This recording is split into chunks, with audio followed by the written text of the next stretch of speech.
பெரியவாளுக்கு நமஸ்காரம். என்னுடைய பெயர் ஆத்மநாதன் என்கிற கிருஷ்ணா. என்னுடைய கோத்திரம் கோஷிக கோத்திரம். என்னுடைய குருவான குல்தீப் எம்பாய்க்கு என்னுடைய நமஸ்காரங்கள். நான் இந்த பகவத்கீதை அத்தியாயத்தை சொல்லப் போகிறேன். ஓம் ஸ்ரீ பரமாத்மனே நமः. அத பிரதமோऽध्यायः அர்ஜுன விஷாத யோகः. धृतराष्ट्र उवाच धर्मक्षेत्रे कुरुक्षेत्रे समवेतायुयुत्सवः मामकाः पाण्डवाश्चैव किमकुर्वत सञ्जय. सञ्जय उवाच दृष्ट्वा तु पाण्डवानीकं व्यूढं दुर्योधनस्तदा आचार्यमुपसंगम्य राजा वचनमब्रवीत्. पश्यैतां पाण्डुपुत्राणाम् आचार्यमहतीं च व्यूढां द्रुपदपुत्रेण तव शिष्येन धीमता. अत्र शूयामहेश्वासाः भीमार्जुनसमायुधि युधानो विराटश्च द्रुपदश्च महारथः दृष्टकेतुश्चैकितानः काशीराजश्च वीर्यवान् पुरुजित्कुन्तिभोजश्च शैब्यश्च नरपुङ्गवः युधामन्युश्च विक्रान्तः उत्तमौजाश्च वीर्यवान् सौभद्रो द्रौपदेयाश्च सर्व एव महारथाः. अस्माकं तु विशिष्टाये तान् निबोध द्विजोत्तम. नायका मम सैन्यस्य संज्ञार्थं तान् ब्रवीमि ते. भवान् भीष्मश्च कर्णश्च कृपश्च समितिञ्जयः अश्वत्थामा विकर्णश्च सौमदत्तिस्तथैव च अन्ये च बहवः शूराः वदत्ते त्यक्तजीविताः नानाशस्त्रप्रहरणाः सर्वे युद्धविशारदाः. अपर्याप्तं ततस्माकं बलं भीष्माभिरक्षितं पर्याप्तं त्विदमेतेषां बलं भीमाभिरक्षितम्. अयनेषु च सर्वेषु यथा भागमवस्थिताः भीष्ममेवाभिरक्षन्तु भवन्तः सर्व एव हि. तस्य सञ्जनयन् हर्षं वृद्धः पितामहः सिंहनादं विनद्योच्चैः शङ्खं दद्मौ प्रतापवान्. ततः शङ्खाश्च भैर्यश्च पणबाणकगोमुखाः सहसैवाभ्यहन्यन्त शशब्दस्तु मुदोऽभवत्. ततः श्वेतैर्हयैर्युक्ते महतस्यन्दने स्थितौ माधवः पाण्डवश्चैव दिव्यौ शङ्खौ प्रदद्मतुः. पाञ्चजन्यं हृषीकेशः देवदत्तं धनञ्जयः पौण्ड्रं दद्मौ महाशङ्खं भीमकर्मावृकोदरः.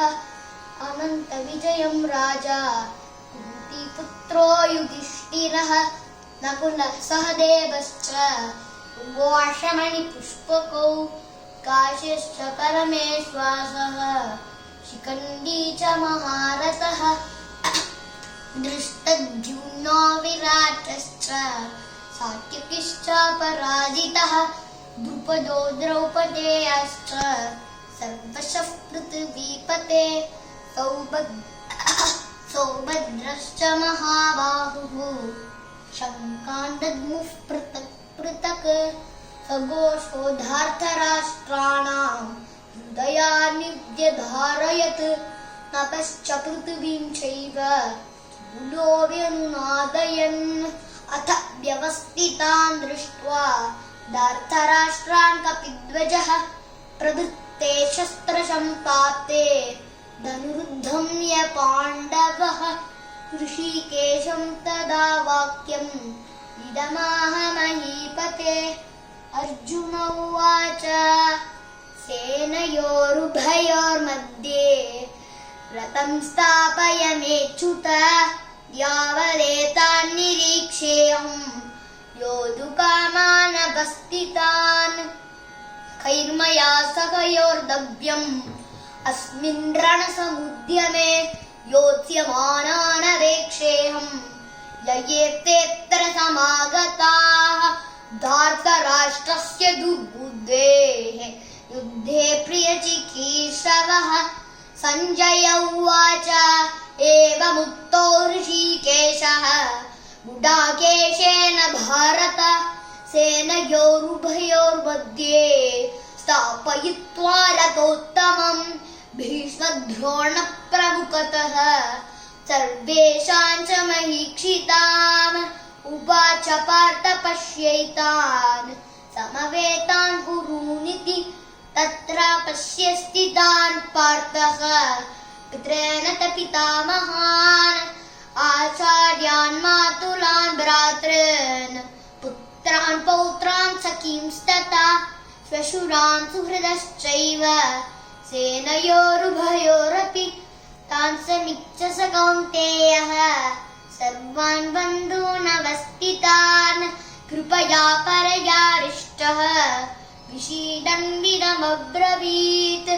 अर्जुन उवाच दृष्ट्वेमं स्वजनं कृष्ण युयुत्सुं समुपस्थितं सीदन्ति मम गात्राणि मुखं च परिशुष्यति।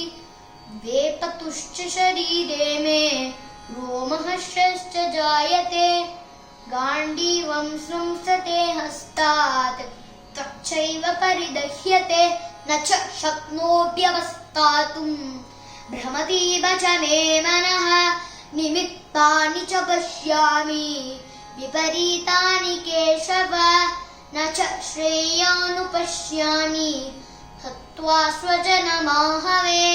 न काङ्क्षे विजयं कृष्ण न च राज्यं सुखानि च किन्नो राज्येन गोविन्द किं भोगैर्जीवितेन वा।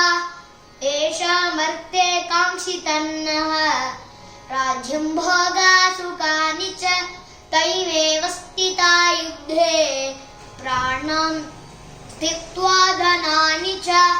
आचार्याः पितरः पुत्राः तथैव च पितामहाः मातुलाः श्वशुराः पौत्राः शालाः सम्बन्धिनस्तथा। एतान् हन्तुमिच्छामि ज्ञातोऽपि मधुसूदन अपि त्रैलोक्यराजस्य हेतोः किन्नु मही कृते। निहत्य धार्तराष्ट्रान्नः का प्रीतिः स्यार्जनार्दन पापमेवाश्रयेदस्मान् त्वैतानाददायिनः। तस्मान्नार्हा वयं हन्तुं धार्तराष्ट्रान् स्वबान्धवान्। स्वजनं हि कथं हत्वा सुखिनः स्याम माधव। यद्यप्ते तेन पश्यन्ति लोभोपहर्षेतसः कुलक्षयकृतं दोषं मित्रद्रोहे च पातकं कथं न ज्ञेयमस्माभिः पापादस्मान् निवर्तितुं। कुलक्षयकृतं दोषं मित्रद्रोहे च पातकं कुलक्षये प्रणश्यन्ति कुलधर्माः सनातनाः।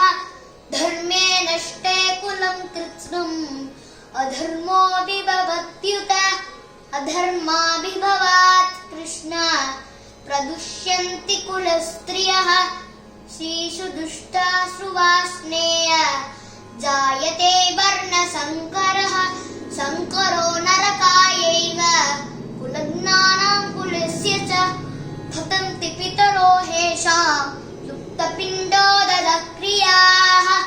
दोषे रेतैः कुलज्ञानां वर्णसङ्करकारकैः उत्साद्यन्ते चार्ति धर्मा कुलधर्माश्च शाश्वताः उत्सन्नकुलधर्माणां मनुष्याणां जनार्दन नरके नियतं वासः भवतीत्यनुशुश्रुम अहो बत महत्पापं कर्तुं व्यवसिता वयं यद्राज्यसुखलोभेन हन्तुं स्वजनमुद्यताः यदि मामप्रतीकारम् अशस्त्रं शस्त्रपाणयः धार्तराष्ट्रारणे हन्युः तन्मे क्षेमतरं भवेत् सञ्जय उवाच एवमुक्त्वार्जुनः सङ्ख्ये रतोपस्त उपाविशत् विसृज्य सचरं चापं शोकसंविघ्नमानसः ॐ तत्सत् इति श्रीमद्भगवद्गीतासु उपनिषत्सु ब्रह्मविद्यायां योगशास्त्रे श्रीकृष्णार्जुनसंवादे अर्जुनविषादयोगो नाम प्रथमोऽध्यायः ஸ்ரீகிருஷ்ணார்ப்பணமஸ்து. இந்த பகவத்கீதா முடிந்து விட்டது. நன்றி.